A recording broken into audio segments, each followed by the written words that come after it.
स्तनपानामुळे तिच्या शरीरामध्ये जे काही हाडं ठिसूळ व्हायची शक्यता असते तर ती शक्यता कमी होते. जी माता स्तनपान करते तिला स्तनाचा, गर्भपिशवीचा, अंडाशयाचा कॅन्सर होण्याची शक्यता कमी होते. श्यामा, तुला एक प्रश्न विचारू का? खूप दिवसापासून माझ्या मनात आहे. एक टीव्हीवरती आपण जाहिराती पाहतो, फॉर्म्युले पाहतो, की आईचं दूध म्हणजे जाहिरातीतलं दूध द्या, आईचं दूध देऊ नका. पण तुझा हा हट्टच का की बाळाला आईचं दूध द्यायचं? या प्रश्नावर उत्तर मला हा आवडेल. मामी, अतिशय महत्वाचा प्रश्न आहे हा. बाळाला स्तनपानाचे खूपच फायदे आहेत. म्हणजे ज्या बाळाला आईचं दूध मिळतं त्या बाळामध्ये आणि आईमध्ये एक प्रेमाचा बंध निर्माण होतो. म्हणजे एक बॉन्ड ज्याला म्हणतो तो निर्माण होतो. आईचं दूध हे निर्जंतुक असतं. त्याला बाळाचं पहिलं लसीकरण असं म्हणतात. म्हणजे आतापर्यंत जेवढे पण जंतू आईच्या शरीरात गेले त्याच्या विरुद्ध प्रतिकारशक्ती बाळाला मिळते. आईचं दूध हे योग्य तापमानात असतं.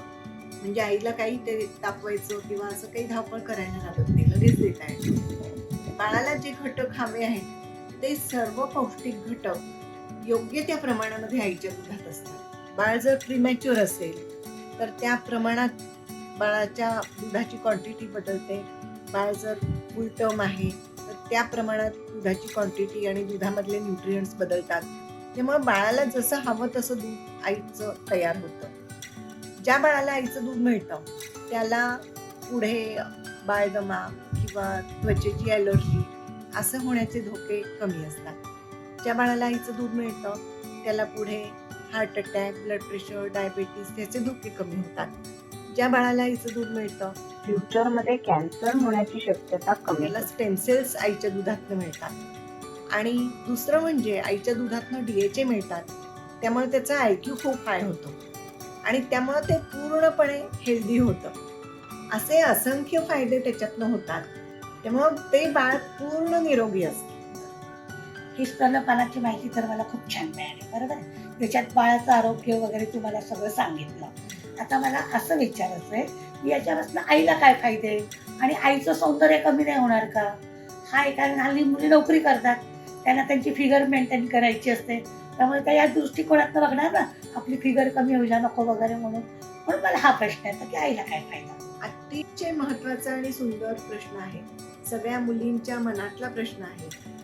तिने बाळाला जन्मानंतर लगेच छातीला लावलं की गर्भपिशवी आकुंचन पावते आणि त्याच्यामुळे नंतर होणारा रक्तस्राव कमी होतो.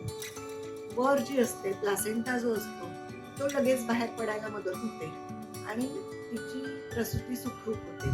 दुसरी गोष्ट म्हणजे स्तनपानामुळे तिच्या शरीरामध्ये जे काही हाडं ठिसूळ व्हायची शक्यता असते तर ती शक्यता कमी होते. जी माता स्तनपान करते तिला स्तनाचा, गर्भपिशवीचा, अंडाशयाचा कॅन्सर होण्याची शक्यता कमी होते. आणि अर्थातच ती जेव्हा स्तनपान करते तर तिला ते तयार असतं दूध तिच्या स्तनातून डायरेक्ट बाळाला मिळतं. त्याच्यामुळे तिला तयारी करायची भागदौड नाही करायला लागत. तिला त्रास वाचतो तिचा. ते निर्जंतुक असल्यामुळं बाळाला इन्फेक्शन होणं, बाळ आजारी पडणं, ॲडमिट करणं हे अर्थातच खर्च वाचतात. फॉर्म्युल्याचा खर्च हा खूपच जास्त असतो, तो खर्च वाचतो. त्यामुळे आर्थिकदृष्ट्या सुद्धा बचत होते आणि सामाजिकदृष्ट्या सुद्धा हे फायद्याचं आहे. सर्वांगीण फायदेच आहेत त्याचे. खूप छान माहिती सांगितली याची पण. आणि नोकरी करणाऱ्या मुलींनी याच्यापासून काहीतरी आदर्श घ्यायला पाहिजे. त्यांना असं वाटायला नको की स्तनपान केल्याने आमचा बांधा खराब होईल का काय, तर हे चांगलं सांगितलं. तू म्हणते बाळाला दूध द्यायचं, तर ते कधीपासून सुरुवात करायची असते? जागतिक आरोग्य संघटनेच्या निर्देशानुसार जन्मानंतर पहिल्या 5 मिनिटाच्या आत प्रथमच स्पर्श द्यायचा. म्हणजे बाळ आईच्या छातीजवळ न्यायचं, बाळाला ऐकणं, बाळाची आईने पापी घ्यायची, गालाला गाल लावायचा आणि या पद्धतीनं बाळ जवळ दाखवल्यानंतर पान्हा फुटायला मदत होते. तेव्हा पहिल्या 5 मिनिटाच्या आत प्रथम स्पर्श आणि 1 तासाच्या स्तनपान चालू करायचं. आता तू हे सांगितलं, हे नॉर्मल डिलिव्हरीचं सांगितलं, बरोबर आहे. पण आता सीझर पण होतात हल्ली, मग ते सीझर झालेल्या बाईनी काय करायचं? अगदी महत्वाचा मुद्दा आहे. सीझर झाल्यानंतर सुद्धा आई जेव्हा सिझेरियन चालू असलेल्या टेबलवर झोपलेली असते त्यावेळेला सिस्टर म्हणा किंवा मी पीडियाट्रिशियन किंवा अजून कोणीतरी असिस्टंट डॉक्टर कोणीतरी बाळाला असं खांद्यावरून आईच्या छातीवर लावू शकतं आणि या पद्धतीनं बाळाला प्रथम स्पर्श देता येतो. आता हे झालं सिझर झालेल्याचं आणि नॉर्मलचं, बरोबर आहे. आता हे स्तनपान किती दिवस द्यायचं?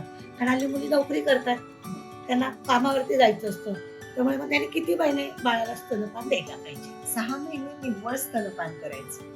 मी पहिले 6 महिने काहीच द्यायचं नाही. गुटी, पोलिसान, बाळकडू, ग्राईप वॉटर, मध, पाणी, चाटण काहीच द्यायचं नाही. 6 महिन्यानंतर घरी बनवलेला ताजा स्वच्छतापूर्वक घन आहार बनवलेला तो बाळाला सुरू करायचा आणि त्यानंतर त्याच्याच बरोबर स्तनपान पण चालू ठेवायचं. या पद्धतीनं स्तनपान हे 2 वर्ष किंवा त्याही पुढे आईला जर चालू ठेवायची इच्छा असेल तर चालू ठेवू शकते.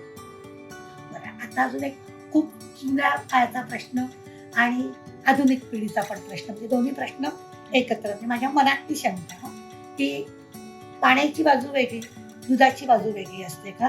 आणि बाळाचं पोट भरलं की नाही हे त्या आईने कसं समजायचं? हा अगदी महत्वाचा गैरसमज सगळ्यांच्या मनामध्ये असतो. पाण्याची आणि दुधाची बाजू वेगळी नसते. उलट सुरुवातीचं दूध जास्त पाणीदार असतं आणि नंतर येणारं दूध हे घट्ट असतं आणि त्याच्यामुळे बाळाचं वजन वाढतं.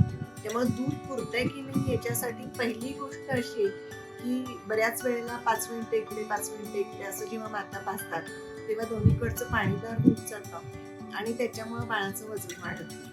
तर एक बाजू पूर्ण रिकामी होईपर्यंत आईने पाजली पाहिजे म्हणजे वजन वाढेल. दुसरी गोष्ट अशी आहे की बाळाला दूध पुरतंय की नाही हे बाळाच्या लघवीच्या प्रमाणावरती आपण ठरवू शकतो. की 24 तासामध्ये जर 6 वेळा लघवी झाली, कमीत कमी 6 वेळा, म्हणजे बाळाला दूध पुरतंय.